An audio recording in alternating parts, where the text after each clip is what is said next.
Cancer, kumusta ka? Maligayang pagdating sa channel at sa iyong pagbasa, Cancer. Ikokonekta natin ang iyong enerhiya para sa mga araw na ito. Ipinaalala ko sa iyo na ang mga ito ay pangkalahatang pagbasa. Kaya hihilingin ko sa iyo na kunin lamang ang anumang tumutugma at naangkop sa iyong sitwasyon. Bitaw mo ang hindi para sa iyo. Tingnan din ang iyong moon sign at ascendant para kumpleto.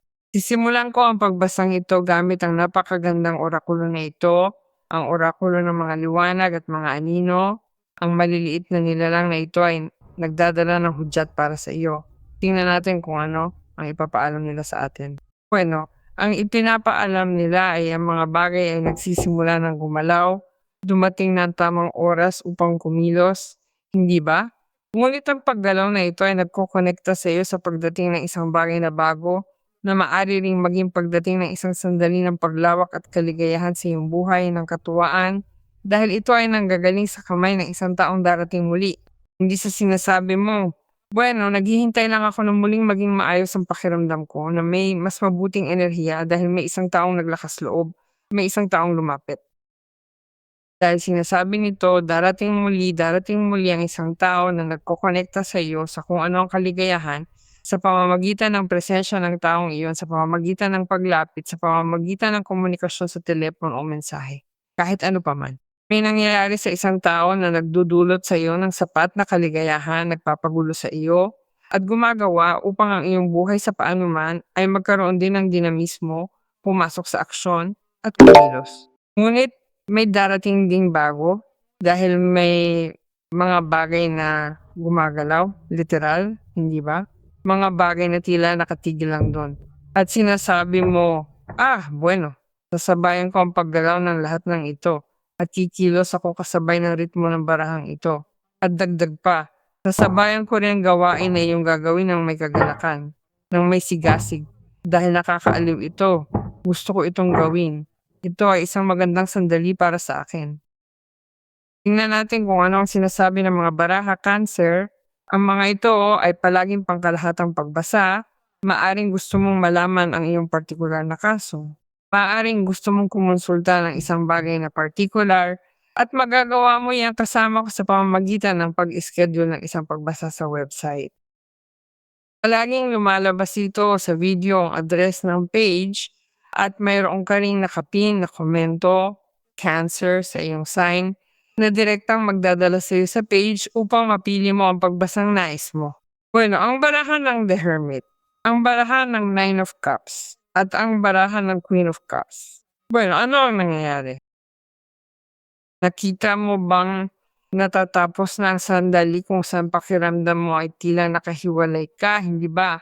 Ibig sabihin, maaring iba't ibang bagay ito. Ang The Hermit ay isang sandali kung saan ang isa ay naghahanap din na makaramdam kasama ang kanyang sarili, hindi ba? Dahil bueno, nais mong nasa sandali ng kapayapaan, ng pagkakasundo, ng kalmado, upang mahanap sa katahimikang iyon at sa kanyang karunungan ng mga sagot, upang ilapat ang mahusay na paggamit ng kanyang emosyonal na katalinuhan upang gumawa ng mga desisyon sa isang napakatamang paraan.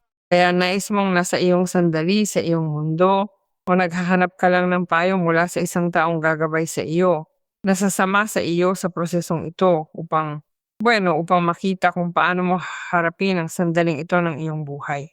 At iyon ang dahilan kung bakit ang iyong buhay sa paanuman ay naantala rin sa ibang mga aspeto. Kaya naman ikinokonekta ka nila sa isang bagay na bago, sa pagbabago, sa madaling salita, ang paglabas sa kuweba. Para sa akin, ang Taurus ay tila nasa mundong iyon, sa kuwebang iyon, kahit pa ito ay maliwanag at puno ng liwanag at karunungan. Minsan maaari ring lumampas sa kabilang panig. Kaya bueno, inaanyayahan ka rin nilang lumabas upang i-renew ang enerhiya dahil sapat ka nang marunong upang ilapat ang resultang ibinigay sa iyo ng sandaling ito ng pagsusuri sa sarili o ang sandaling iyon ng paggawa ng isang mas pasibong enerhiya. Kaya bueno, ang kaliwanagan ay palaging sasama sa iyo. Sa katunayan, lalo pa kung kailangan mong gumawa ng mga desisyon sa sandaling ito, na magdadala sa iyo na ilapat ang karunungang iyon, hindi ka na babalik sa dati dahil sapat ka nang may malay na ang desisyong gagawin mo ay isang desisyon o magkakaroon ka ng isang asal o gagawa ka ng isang bagay na malinaw na naaayon sa iyong personal na pag-unlad at sa iyong ebolusyon. Gusto ko na mayroon kang The Hermit sa sandaling ito dahil tama ang sandaling ibinigay mo sa iyong sarili. Marahil ginawa mo ito ng hindi sinasadya upang maghanda na lasapin ang kasiyahan at kagalakan dahil doon ka mahuhulog sa Nine of Cups. At ang Nine of Cups ay isang sandali ng kasiyahan, ng sarap, ng satisfaksyon, ng katuparan, higit sa lahat ng pagtatamasa ng pagbibigay sa iyong sarili ng sandaling iyon upang makibahagi rin sa kapaligiran, ng paggalaw ng panlipunan, ng paggalaw sa isang bagay na bago, ngunit ng pag-align din ng husto sa kung ano ang maaring maging kaligayahan o kasiyahang dulot sa iyo ng pagdaan sa lugar na ito, sa transisyong ito, at ngayon ay makita ang mga bagay mula sa ibang punto de vista, mula sa ibang anggulo, na hindi lamang naglalapat ng karunungan, kundi nagbibigay rin sa iyo ng benepisyo na maramdaman sa paano man nakarapat dapat kang mag-enjoy sa lahat ng ito. Ano ang pagkakataon na ang mga numero ay siyam, hindi ba? Pagtatapos ng mga siklo kung saan ikaw ay kumukuha mula sa prosesong ito ng isang dakilang bunga. Ikaw ay umaalis na sa isang pagka-stagnate dahil malinaw naman na maaring ito rin yon. Iniiwan mo ang kontrol sa isang bagay at ibinibigay mo ang iyong sarili nang wala nang pasubali sa emosyonal na kasaganaan.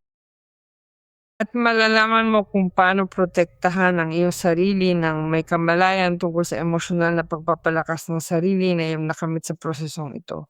Kaya, ano ang gusto kong sabihin dito? Na kung may babalik muli sa buhay ninyo, malalaman ninyo kung paano hawakan ang sitwasyong ito ng may karunungan o sa pamamagitan ng mga desisyon na malinaw na magiging positibo para sa iyo.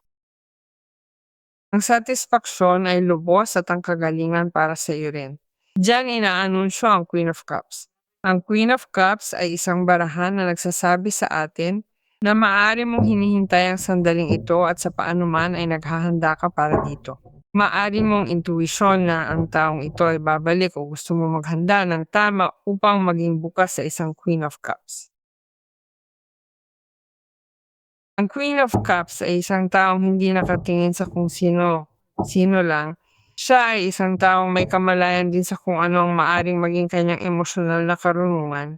Perpektong naka-align ito sa paghahandang mayroon ng cancer sa sandaling ito. Kaya sasabihin ko rin sa iyo na maghanda ka na lumanggoy sa mga tubig ng mga emosyon sa parang hindi mo alam, matatag, ligtas, nakatuon, hindi mo alam nung nakaraang mahabang panahon. Marahil na hindi mo naramdaman nung nakaraang mahabang panahon, matatag, ligtas, nakatuon, mapagmalasakit, naka-align sa mga layunin sa hinaharap, may kamalayan sa individualidad ng bawat isa. Ang pakikipagrelasyon ay hindi nangangahulugang tatalikuran mo ang iyong mga nakasanayan o ang panahon mo para sa sarili. Hindi ka dapat kinokontrol o pinagkakaitan ng kaligayahan ng ibang tao dahil ang sandali ng iyong kasiyahan ay nananatiling sarili mong pagmamay-ari. Huwag hayaang mawala ang iyong pagkatao dahil lamang sa pag-ibig.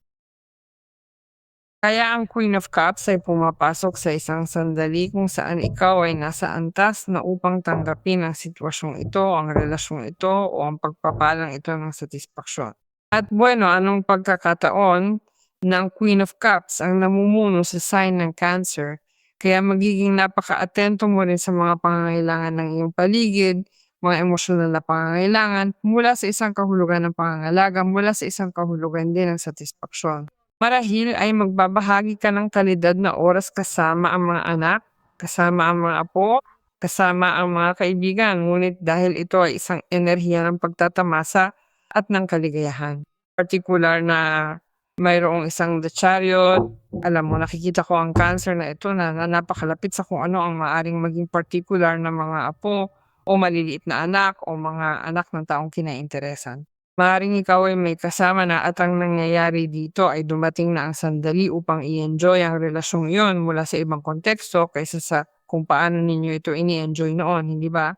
Nagbubukas ng higit pa sa labas, mas nag-i-enjoy sa relasyon, kabilang sa mas matalik na antas. May mga bagay na napaka-interesante na nagbabago para sa iyo.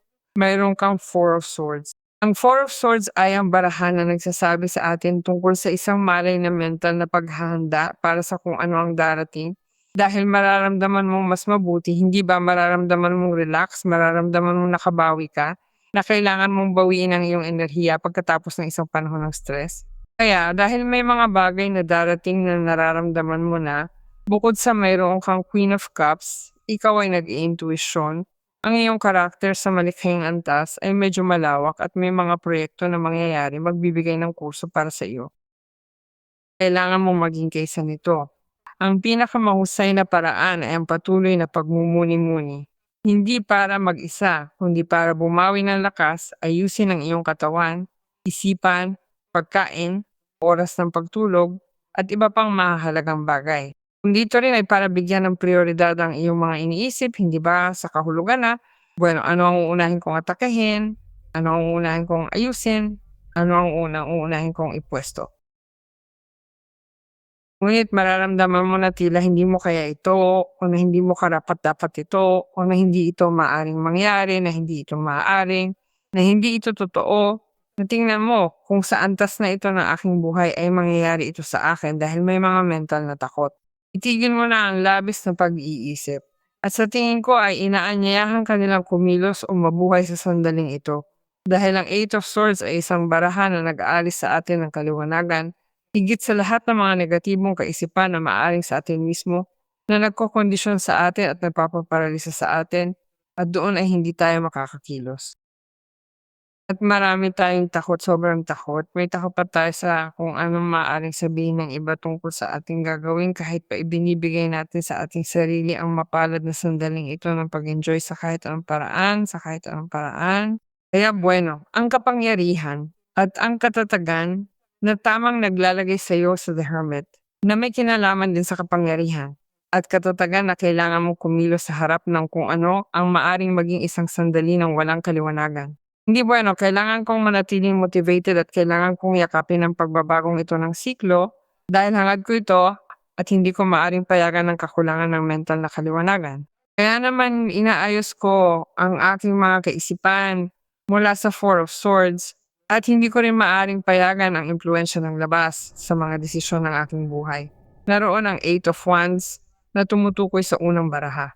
Lahat ay gumagalaw, gumagalaw ang mga sitwasyon, mga tao, gumagalaw ka, ngunit ang lahat ay nakadirekta rin sa paglipat sa aksyon.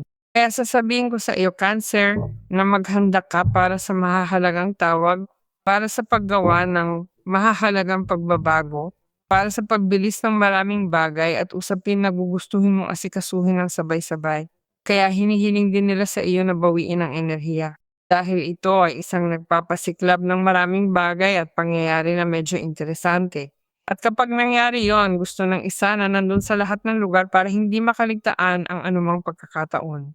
Ngunit kalmado lang, dahil ito ay isang sandali ng suwerte para sa iyo, ito ay isang sandali ng paglawak. Kaya ang dala nito ay ang iyong personal na pag-activate, ngunit ang pag-activate ng mabagay na kasama ng bago, hindi ba hinihintay mo na ito, hindi ba? Ito ay mga pagkakataong sulit na kunin at sulit na maranasan. Bueno, dito ang barahan ng batas ng atraksyon ay nagsasabi sa akin na kailangan magkaroon ng pananampalataya.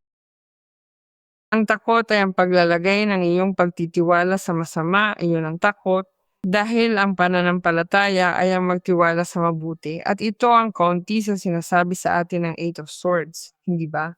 Kung iniisip natin ang masama, nagsisimula tayo sa isang hadlang. Itinatanggi natin sa ating sarili ang pagkakaroon ng kakayahan na harapin ito, siyempre mananatili tayo roon. Ngayon, kung may pananampalataya tayong karapat-dapat tayo rito at ito ay mabuti, at masigasig natin yakapin ang daloy ng ating buhay, sasamahan tayo ng mga enerhiya sa hangang paraan. Kaya magtiwala at manindigan tayo, Cancer.